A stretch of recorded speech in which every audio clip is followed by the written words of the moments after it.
I still remember the way her voice cut through the phone that morning, sharp, impatient, and with none of the warmth I used to know. Dad, we've decided to keep the wedding small. It's close friends and our generation. No offense. No offense. She said it like it was nothing, like I was just an old item collecting dust to be stored away while the real celebration happened without me. I didn't say much, just nodded, even though she couldn't see me. Said all right, in that quiet way of mine, and hung up. I sat there at the kitchen table, the coffee going cold, her words ringing in my ears. Not invited to my only daughter's wedding. Not because I had wronged her, not because we had some falling out. No, because I was, in her words, from another time. You raise a child, you tie her shoes, you wipe her tears, you stay up late helping her finish school projects.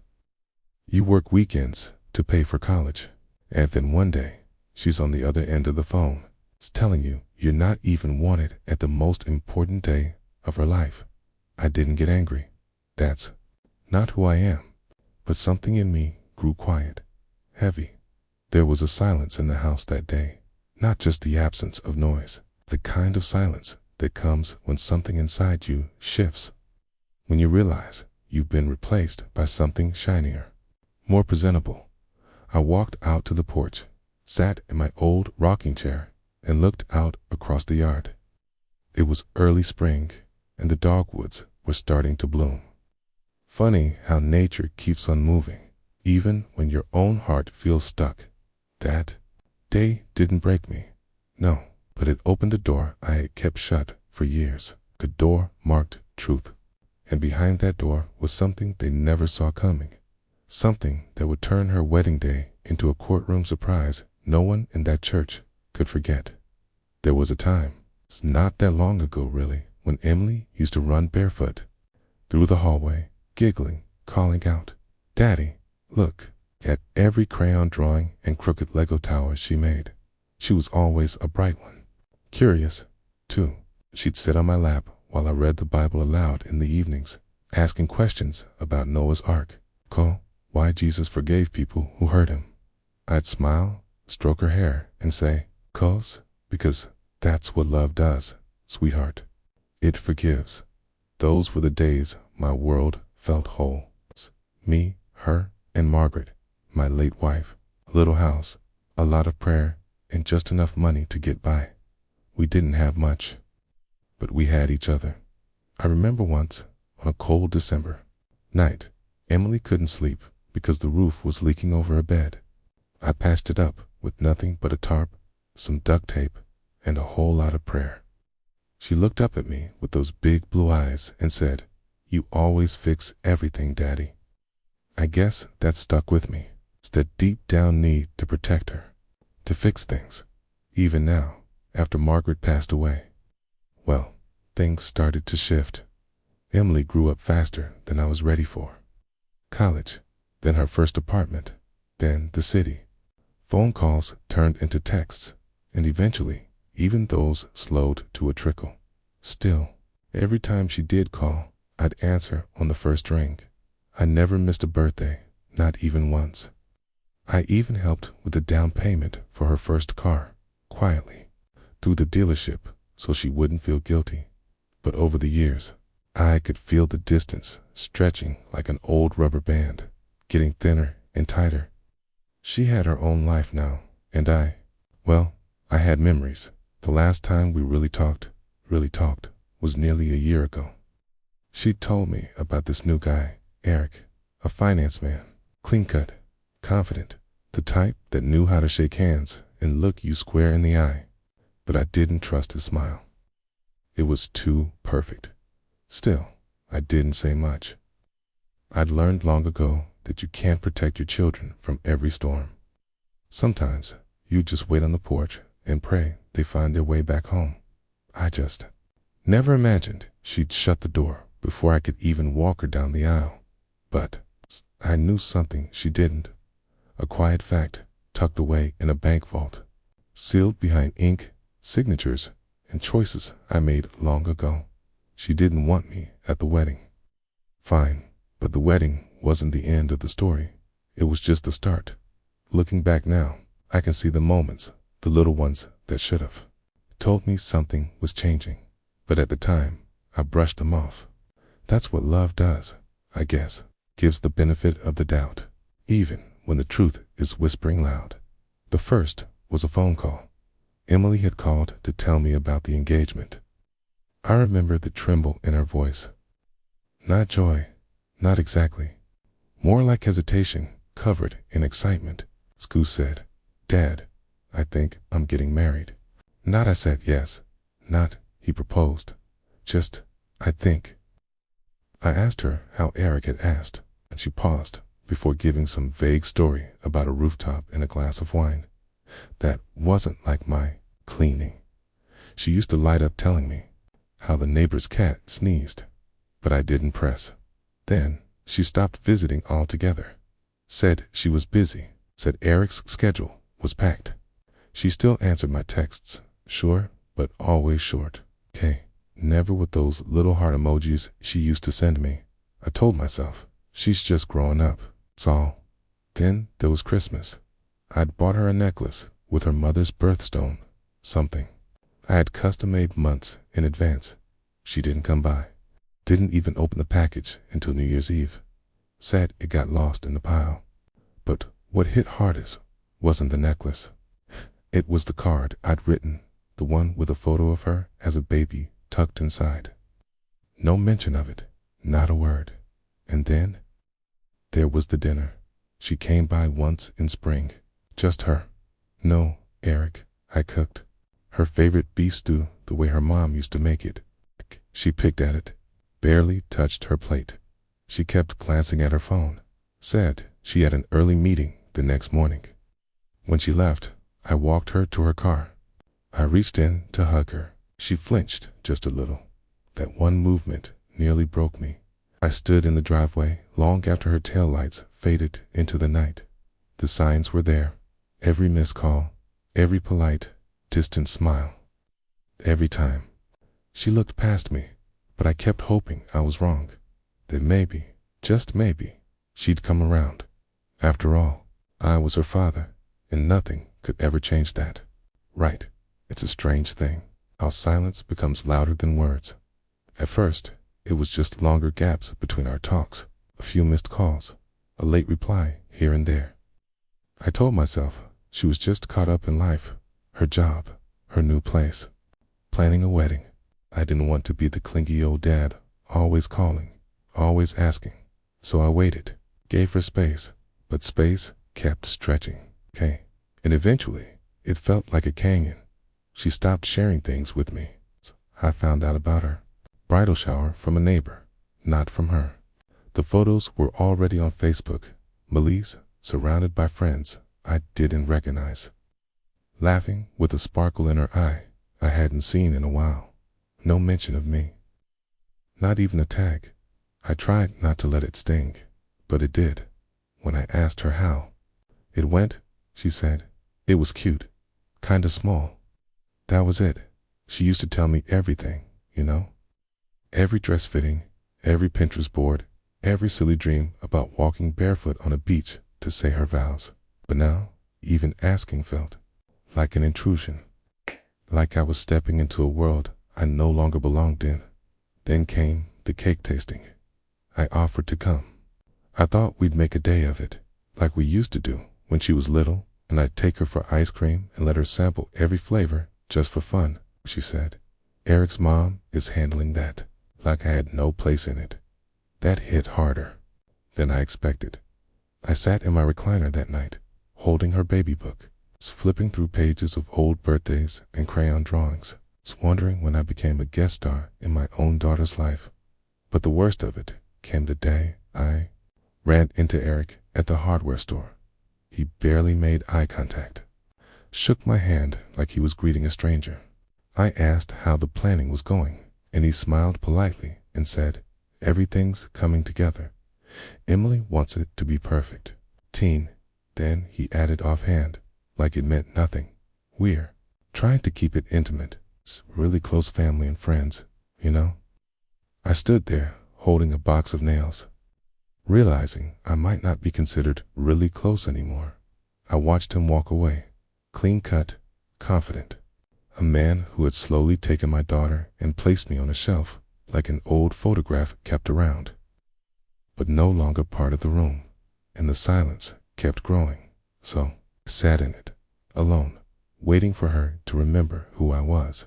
There's a peculiar kind of ache that settles into a father's chest when he starts to wonder, am I in the way or just forgotten? I remember sitting at the kitchen table one afternoon, her favorite old teacup resting in my hands, chipped along the rim where she once dropped it during a high school meltdown over a boy named Mark. Back then, her pain was loud, dramatic, messy, but shared. She came to me for comfort, and now her silence was sharper than any scream. I found myself rehearsing conversations I never had. Emily, sweetheart, have I done something wrong? Do you still see me in your future? Is this wedding a celebration or a signal that I'm no longer needed? Because asking those kinds of questions, they come with answers you can't unhear. And I wasn't sure I could handle them, so I swallowed my thoughts, bit my tongue, smiled when she texted, "Hope you're well," after 4 weeks of silence. I said I was fine, always fine. It's what fathers do, right? We don't burden our children with our own loneliness. We're the strong ones, the steady ones. I started walking the neighborhood more, just to pass the time. Same loop every day, past the church, down Maple Avenue, by the corner store with the kind old lady who always asked if I needed anything. Sometimes I'd pick up a cinnamon bun and pretend it was from Emily, pretend she still remembered my favorite. In the evenings, I'd sit on the porch with a photo of her at age 6, grinning wide with frosting on her cheeks from a birthday cupcake. I kept staring at that picture, wondering how the little girl who once called me her hero now barely looked me in the eye. But I never told her that. Never told her that I cried. Once, alone in my garage after seeing her try on wedding dresses. On Instagram, her arms wrapped around her future mother-in-law. Not me. Never told her that every time she said "we" in a sentence, I wondered if she meant Eric and me or them and not you. There's a certain dignity in silence, but there's also a certain sadness. And in those long, empty days, I began to question if dignity was worth the distance. I started writing in a journal again. Nothing poetic, just raw thoughts, scribbles, half-finished sentences. Maybe one day she'd find it. Maybe one day she'd know the things I never said. Or maybe she never would, and I'd keep writing in ink. What? I couldn't bear to speak aloud. It was a Tuesday afternoon when the words finally broke the surface sharp, cold, and far too clear to misunderstand. Emily had come over with Eric. They said they needed to talk. I thought, maybe this is it. Maybe she's finally noticed I've been fading from the picture. Maybe she wants me back in. I put on a clean shirt, shaved, even put out a fresh pot of coffee.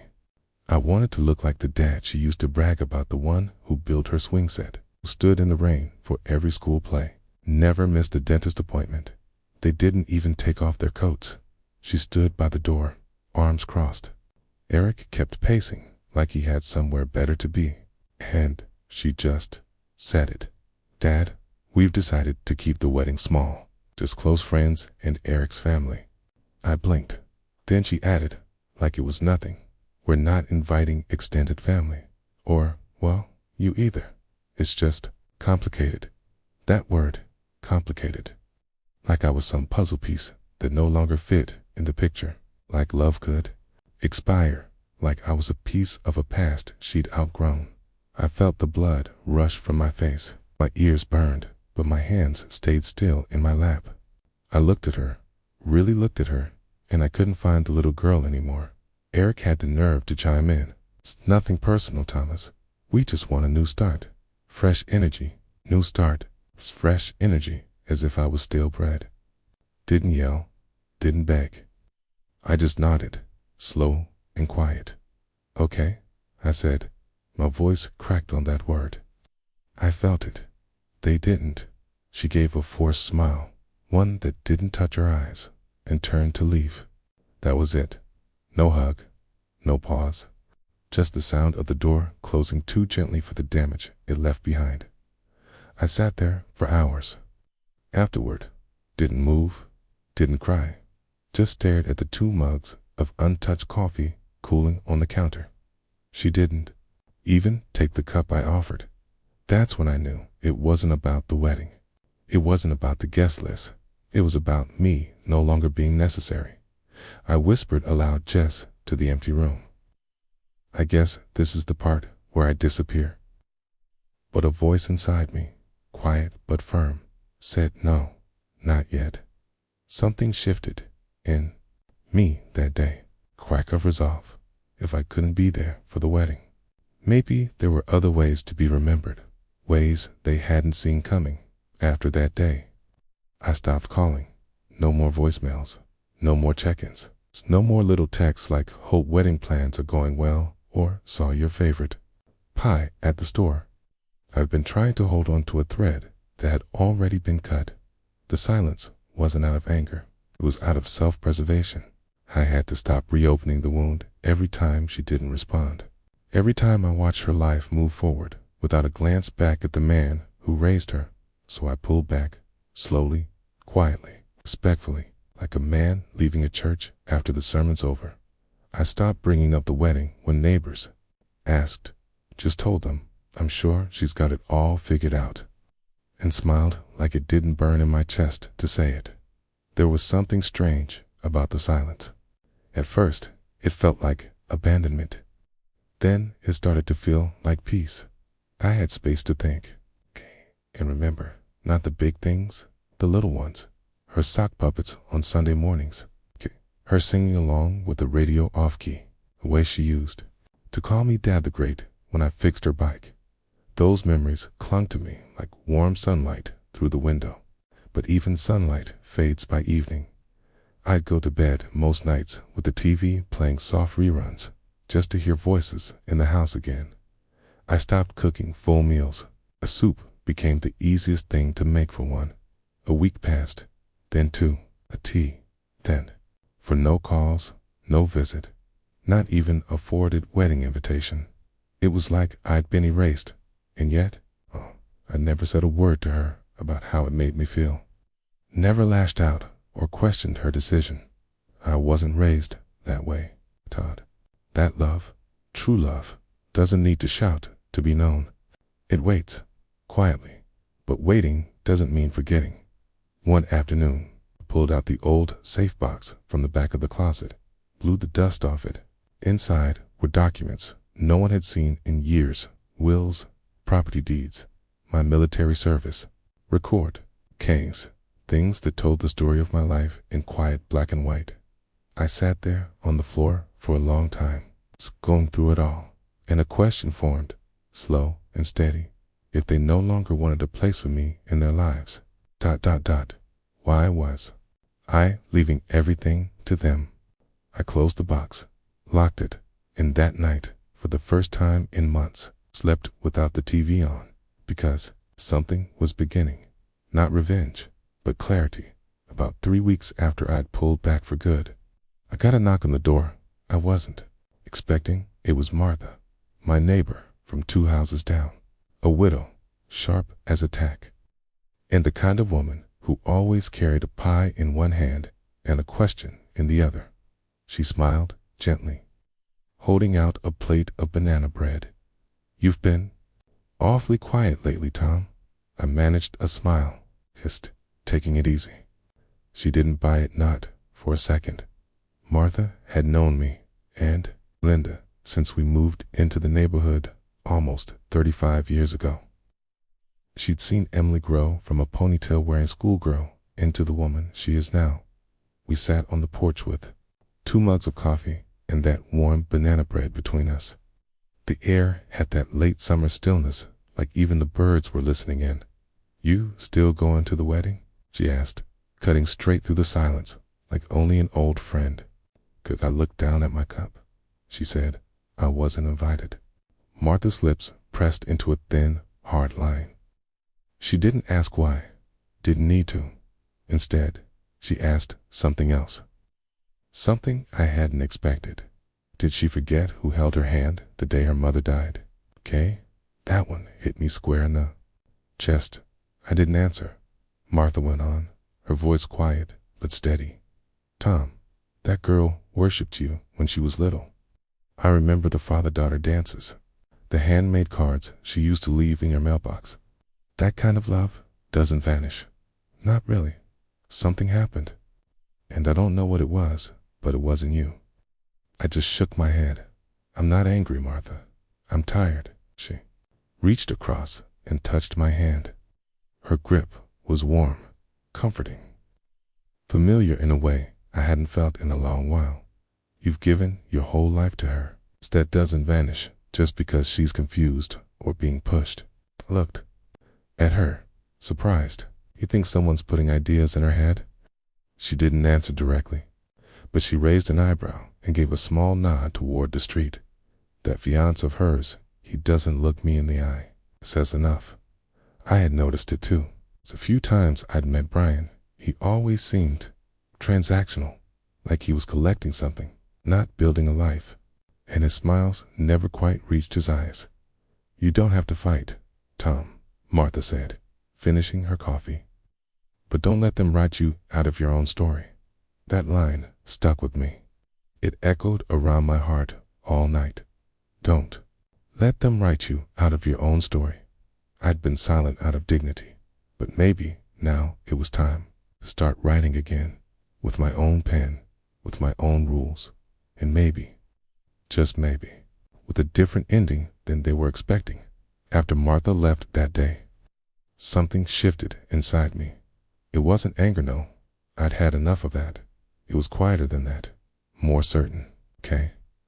Like when you finally stop searching for your keys and realize they were in your pocket the whole time.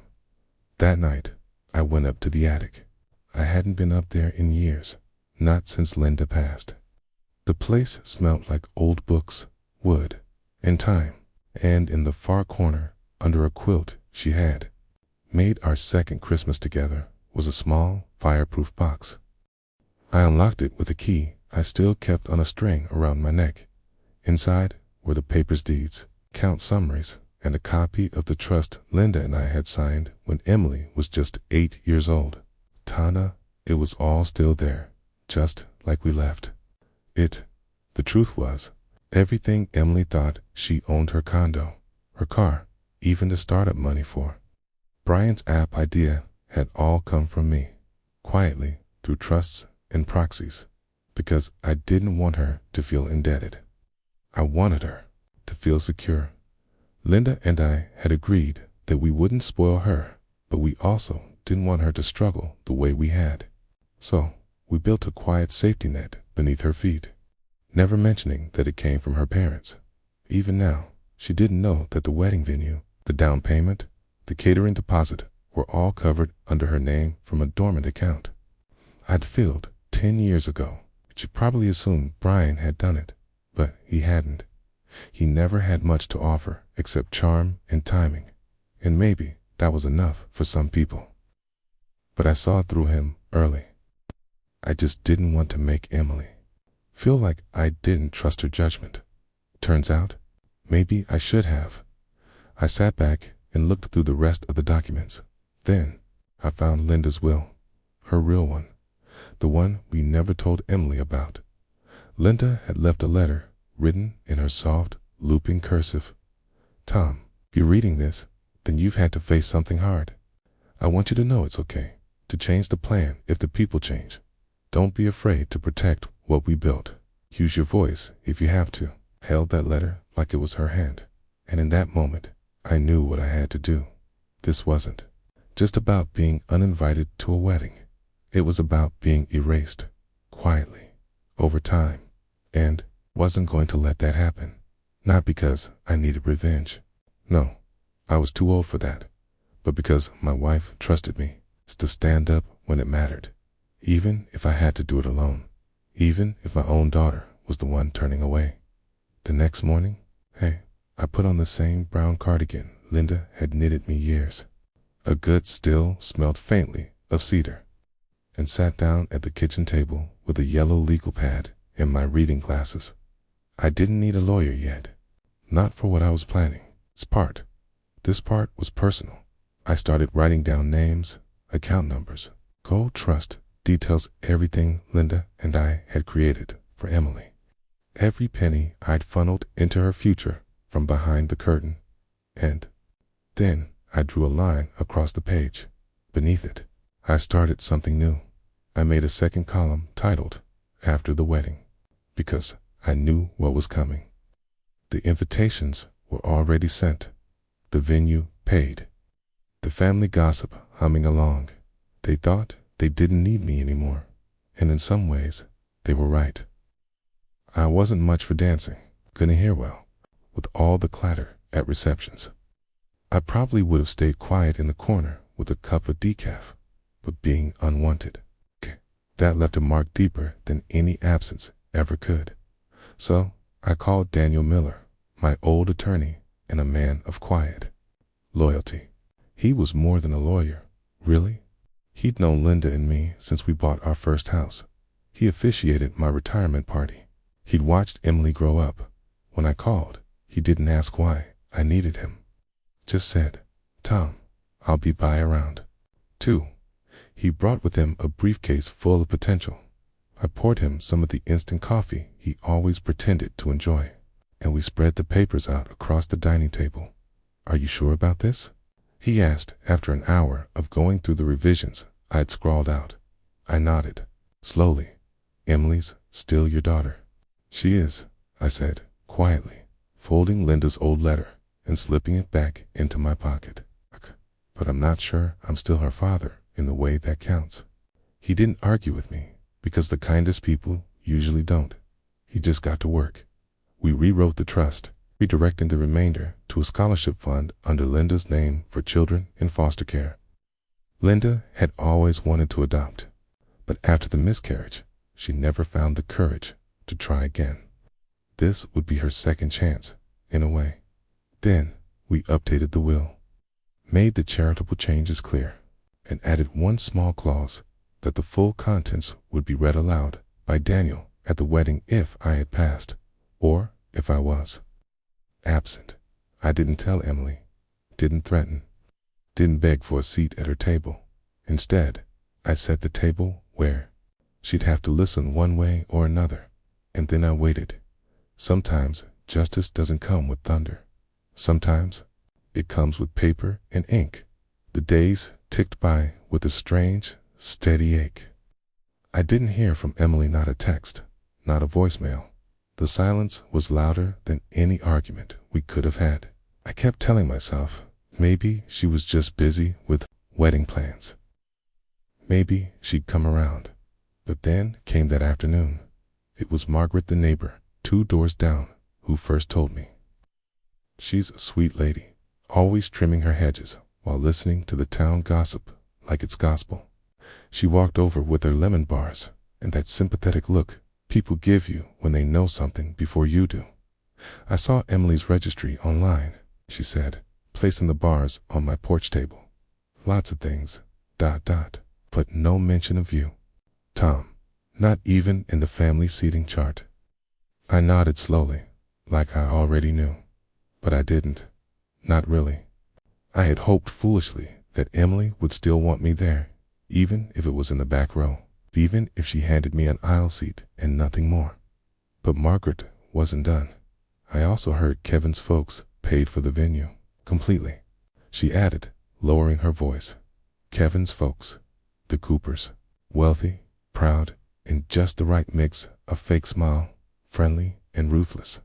I always figured Kevin had inherited more than just their JAWLINE. So it was true. She didn't need me. Not financially, not emotionally, not at all. Still, I would have swallowed the pride. Still, I would have gone quietly, respectfully. But that night, as I scrolled through my email inbox, my cursor hovered over one message. It was from Kevin's sister, oddly enough. Her name was Bethany. Subject. Just so you know. The body of the message was short. just a screenshot of a group chat. One I clearly wasn't meant to see. In it, Kevin had written, "We just didn't want her big day ruined by Dad's drama. I told her to uninvite him. Guy needs to let go already." And then Emily's reply, "I know.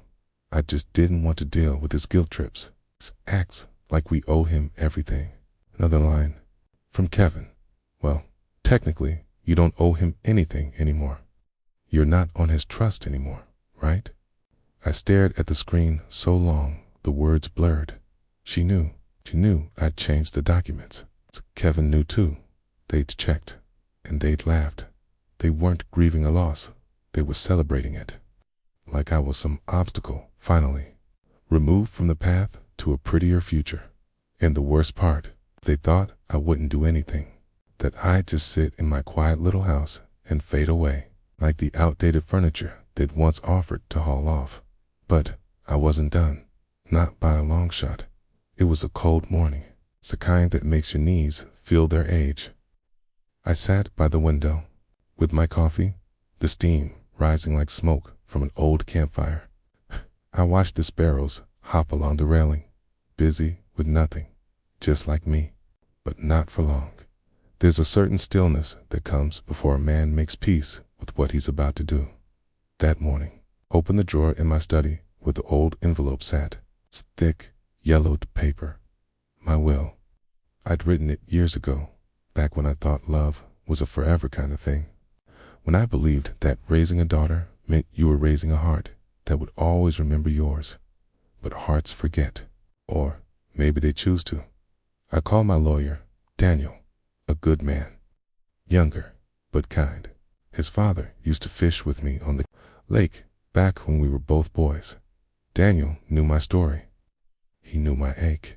"Are you sure, Tom?" he asked me gently. "You know, this will change everything." "I'm sure," I said. "It already has." We scheduled a meeting for the next morning. I packed a folder with everything I needed. Property deeds, trust updates, insurance information. Something I hadn't looked at in years.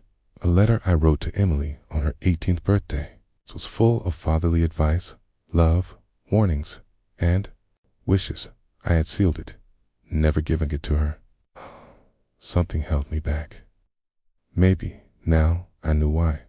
I handed it to Daniel. "Include this in the reading," I said.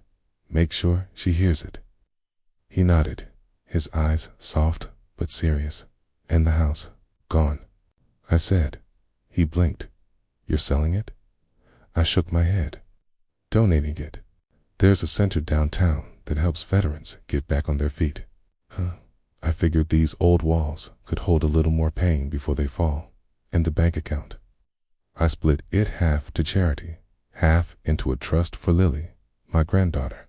She didn't know it yet, but she'd inherit more than anyone else.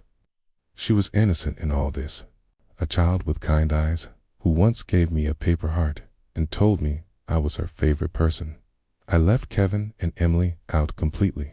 It felt cruel at first, like some revenge play. But at WASN, single quotes, it was just fair. I had given love. They gave silence. I gave shelter. They shut me out. I wasn't angry anymore. I was clear as I left Daniel's office that day. A strange calm settled in my chest. Not happiness, not relief, just peace. And that's all a man like me could ask for now. The days that followed were quieterly so. It's like the air before summer. Storm, still, heavy, full of something you can't quite name, but you feel it just the same. Emily hadn't called. Not after the last talk. Not after the silence. Not even after the invitation never came. But I knew her wedding day was approaching. The town talks. Can small towns talk louder when the air's thick with family tension? I went about my routines. Woke up with the sun. Brewed coffee. Fed the birds. Read the paper. Pretended like life was usual. But it wasn't. The old house creaked a little more in the evenings. Or maybe I just noticed it more now. Maybe I was listening harder. That happens when you're alone. Your ears start tuning in to the things your Heart doesn't want to face. I had laid out my best suit a week in advance. The one I'd worn to her high school graduation and her mother's funeral before that. Still fit. Barely funny how moments wrap themselves in fabric like that. One suit, so many memories. One man, so many goodbyes. Daniel confirmed the arrangements. Okay? The letter, the will, the trusted would all be read the day after the wedding, as I'd asked. Timing matters. Sometimes silence makes more noise when you place it right. I'll make sure it's all handled, he told me. Thank you, I said. Just read it slow. Every word. The night before the wedding, I sat by the fireplace with an old photo album in my lap. I didn't cry. I thought I would, but something in me had already grieved what I lost long ago. I stopped at a picture of Emily, maybe 7 years old, dressed in a white Easter dress, missing her front teeth and holding my hand. We were standing in front of this very house, tulips blooming behind us.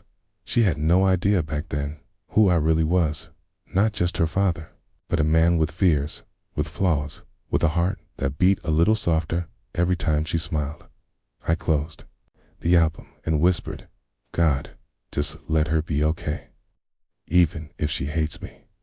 And then I turned in for the night. The wedding would go on. I wouldn't be there. But a storm was coming. Not thunder, not lightning, just words. And sometimes words are louder than anything else. The wedding came and went. I didn't see it, of course, wasn't invited. But I heard the music echo faintly through the town as I sat on my porch that evening. Wind carried it some pop country tune about love and forever. I imagined the guests clapping, smiling, raising glasses. I imagined Emily in white. I imagined her not thinking of me.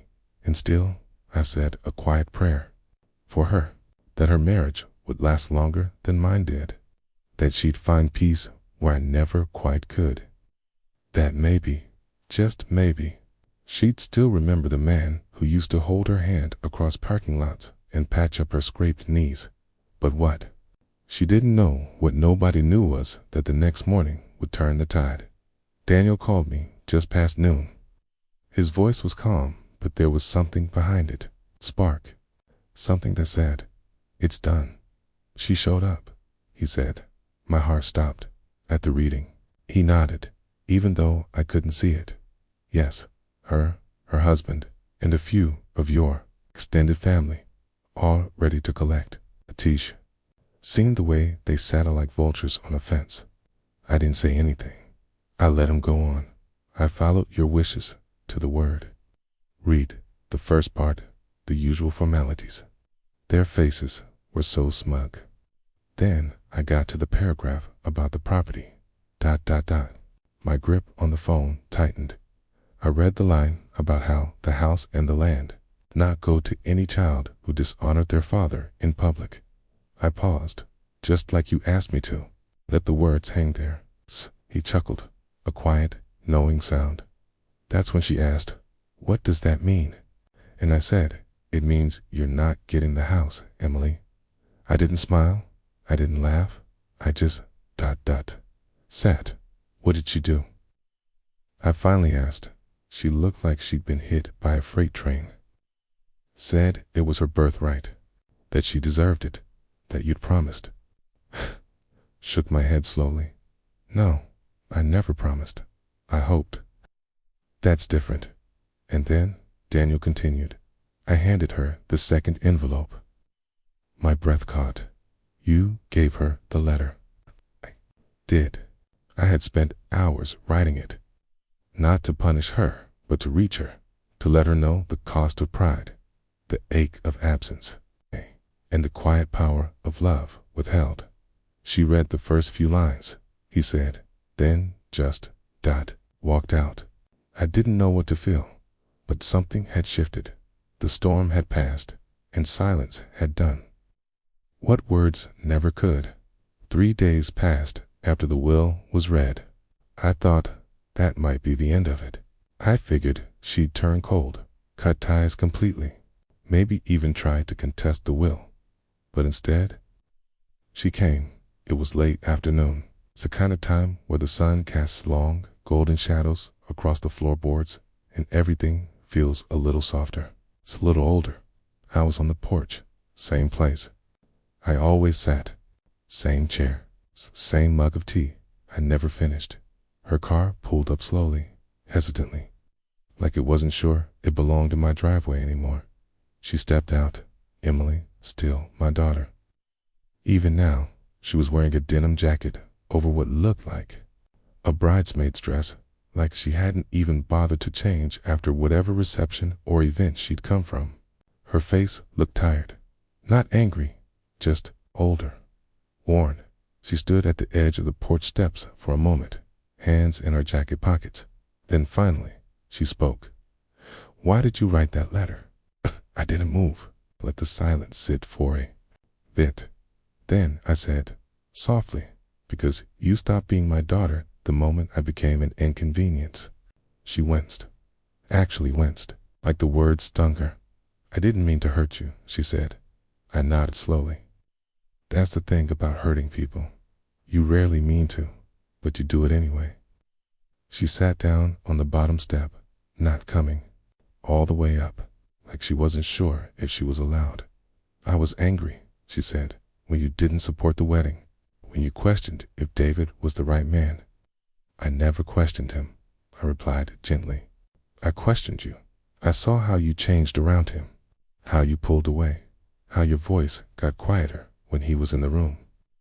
She looked down, didn't deny it. "I gave you everything I had, Emily. Not money, time, wisdom, love, and when the moment came, you didn't even save me a chair." "Kay." Her lip trembled. "I was wrong." I nodded. "Yes, you were." We sat there in silence for what felt like forever. Then she said, "Do you hate me?" My eyes welled up, not with anger, but the grief that had lived in my chest for months. "I don't know if a father ever really can, but I can tell you this, Emily, you broke something. And some things, once broken, don't go back the same." She nodded slowly, quiet tears on her cheek. "I read the whole letter," she whispered, "every word." I stood, gently walked down the steps, and placed a hand on her shoulder. "I didn't write it to punish you. I wrote it to tell the truth. And sometimes, truth sounds a lot like pain." She cried, then not loudly, just enough, and I let her, not as a father, but as a man who finally said what he'd been holding in for far too long. The days that followed were quieter than usual, but not the kind of quiet that brings peace. It was the kind that follows a storm, when the debris is still settling and you don't yet know what can be salvaged. Emily didn't call. She didn't come back, but she didn't disappear either. Instead, it was her husband, David, who showed up first. He knocked politely. Stiff Leanne stood on my porch with that same look I'd seen him wear since the day he proposed to my daughter. Charm that felt more like a smirk than sincerity. "Mind if I sit?" I didn't answer, just gestured to the porch bench beside me. He sat. "I heard what you did," he started, staring out at the front yard like it held the words he needed. "The will, the letter." I sipped my tea, and he scoffed softly. "You made her cry. She needed to." Silence again. Then he turned to me, face changing just a bit. "You think that makes you noble? Punishing your daughter on her wedding day?" I looked at him, really looked, and for the first time, I saw it plain. The entitlement in his posture, the contempt just beneath his voice. The mask slipping. "She punished herself, David," I said calmly. "I just put it in writing." He stood suddenly, as if sitting beside me had become unbearable. "You think this is going to make her love you again?" he snapped. "You think one dramatic letter and a few legal tricks are going to fix the damage?" I didn't rise. I didn't flinch. "I didn't write that letter to fix anything," I said quietly. "I wrote it to stop pretending." That made him pause, and maybe it scared him a little. He left without another word. But that same night, around 10 p.m., found a note under my front door. It was from Rachel, my granddaughter. She wrote, "Grandpa, I'm sorry. I didn't know everything. I miss you, Ken. I come over sometime just to talk." And right then, the ache in my chest lightened just a little. Not because it erased the past, because someone in the next generation still cared enough to ask for the truth. The next morning, I opened the windows, let the sunlight in. For the first time in months, I made breakfast for two. I didn't know when Rachel would come, but I knew she would, because when the storm ends, the ones who still show up, the ones worth waiting for. You know, when you're young, if you think love alone can build a family, you show up to every game, every recital. You pay the bills, fix the broken fences, pray over the dinner table, and you believe that somehow all of it plants roots deep enough to hold through any storm. But you live long enough, and you realize sometimes love alone isn't enough. Sometimes the people you'd die for, the same ones who'd walk right past you if it meant getting something shiny on the other side. I've thought a lot about where I went wrong, about what I missed with Emily, whether it was too much discipline or not enough, whether I pushed her to be too strong or didn't protect her heart when I should have. The truth is, you can't always see betrayal coming. It doesn't arrive like a thief, okay? In the night, it creeps in like dust in the corners, slowly, silently, until one day you look around and realize the room you built your life in is no longer yours. But here's the part they don't tell you when you get old. There's a strange kind of peace in letting go, not out of bitterness, not revenge, but out of clarity. I see now that Emily's choices weren't just hers. They were shaped by years of little moments. The friends she listened to, the man she married, the way our culture whispers, you don't owe your parents anything, okay? And maybe, in some ways, I failed to speak up when it mattered most, but I did what I could. When I could, I gave her my life, my time, my trust. And when it was clear that none of that was enough, I gave her the one gift that's hardest. To give the truth. People say blood is thicker than water, but what they forget is blood can still run cold. What matters more is who shows up when the roof caves in. Who brings soup when you're sick? Who listens when you can't speak without trembling? That's family.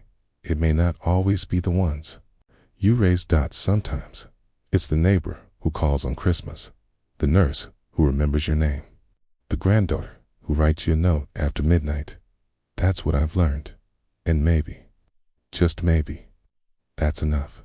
I sat at the edge of my bed that morning, the light spilling through the curtains in streaks that reminded me of church pews, those long lines of wood and silence. I hadn't slept much, but sleep didn't seem to matter anymore. What mattered was what I'd leave behind, and who I'd leave it for. I reached into the drawer by my nightstand and pulled out the manila envelope I'd sealed just days earlier. Inside was everything: the updated will, the letter to my lawyer, and one handwritten note. That note was for Rachel. I had rewritten that letter a dozen times, torn up pages, started over. Every word felt like trying to hold a memory in my hand without crushing it. But in the end, I kept it simple. You saw me when no one else did. You reminded me that kindness still exists in this world. Love doesn't always come from where we expect it, but that doesn't make it any less real. You've earned nothing, but I've chosen to give you everything. I folded the note and slid it back in the envelope. Then I picked up the pen and signed the final copy of my will. Everything I owned, my house, my savings, the small plot of land my father left my all of it, was now hers. Rachel, my granddaughter, not Emily, not her husband, not the ones who had looked at me like I was furniture in their big wedding plans, something to be moved or removed. I called Pastor Allen that afternoon, asked him to witness the final signing, just like he'd done with my first will years ago. He didn't say much, just nodded quietly, his eyes soft. "You sure about this, Tom?" he asked. "As sure as I've ever been." He looked at me for a long while. Then he put a hand on my shoulder. "You're a good man. They just forgot to look long enough to see it." Maybe they did, but that's the thing about legacies. You don't get to choose who remembers you. You only get to choose what you leave behind. And I didn't want to leave behind bitterness. I didn't want my last act to be revenge wrapped in paperwork. I wanted to leave love, but not the kind that enables, the kind that sees truth and still gives. So that's what I did, and as I sealed the envelope and set it on the table by the front door, I felt lighter than I had in years. The morning of the wedding came. I didn't shave, didn't put on my Sunday jacket. Kai just sat in the old rocking chair on my porch, same one where I'd once bounced Emily on my knee when she was a little girl with curls in her hair and many questions about the sky. There was no invitation waiting in my mailbox, no last-minute call, no apology, just silence. The wind moved gentle through the trees. The world kept going. That's the strange part about goodbyes. Sometimes they don't sound like anything at all. Sometimes they just slip through the cracks, quiet as dust. A black car rolled into the driveway late in the afternoon. I didn't stand, just waited. Rachel stepped out, still in her flower girl dress, mud on the hem, a ribbon coming loose at her shoulder. Her eyes were wide, but not with fear, just with questions.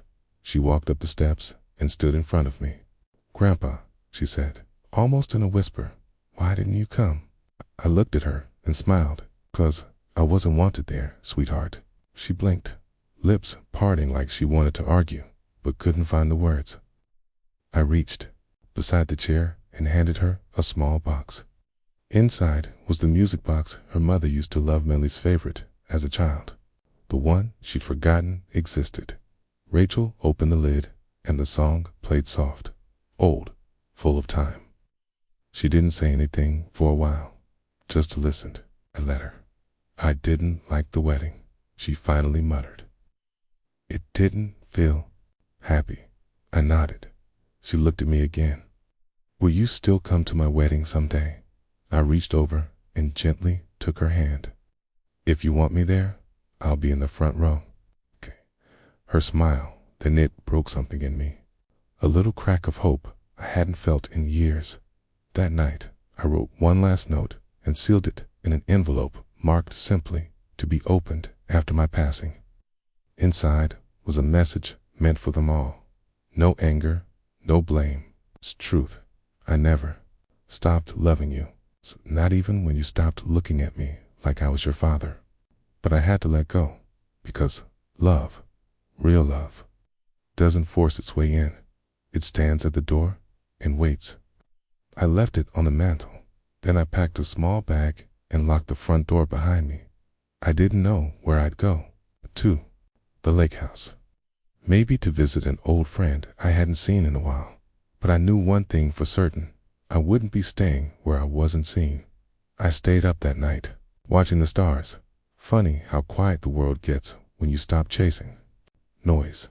The house behind me was dark now, the porch light flickering its last few breaths. The wind carried the scent of pine in the faint creak of that old swing set I'd built for Emily when she was 5. I thought about everything about fatherhood, forgiveness, and the strange way life unravels no matter how tightly you try to hold it together. Emily hadn't called. I hadn't expected her to, but Rachel had written me a letter. It's 4 lines, in crayon.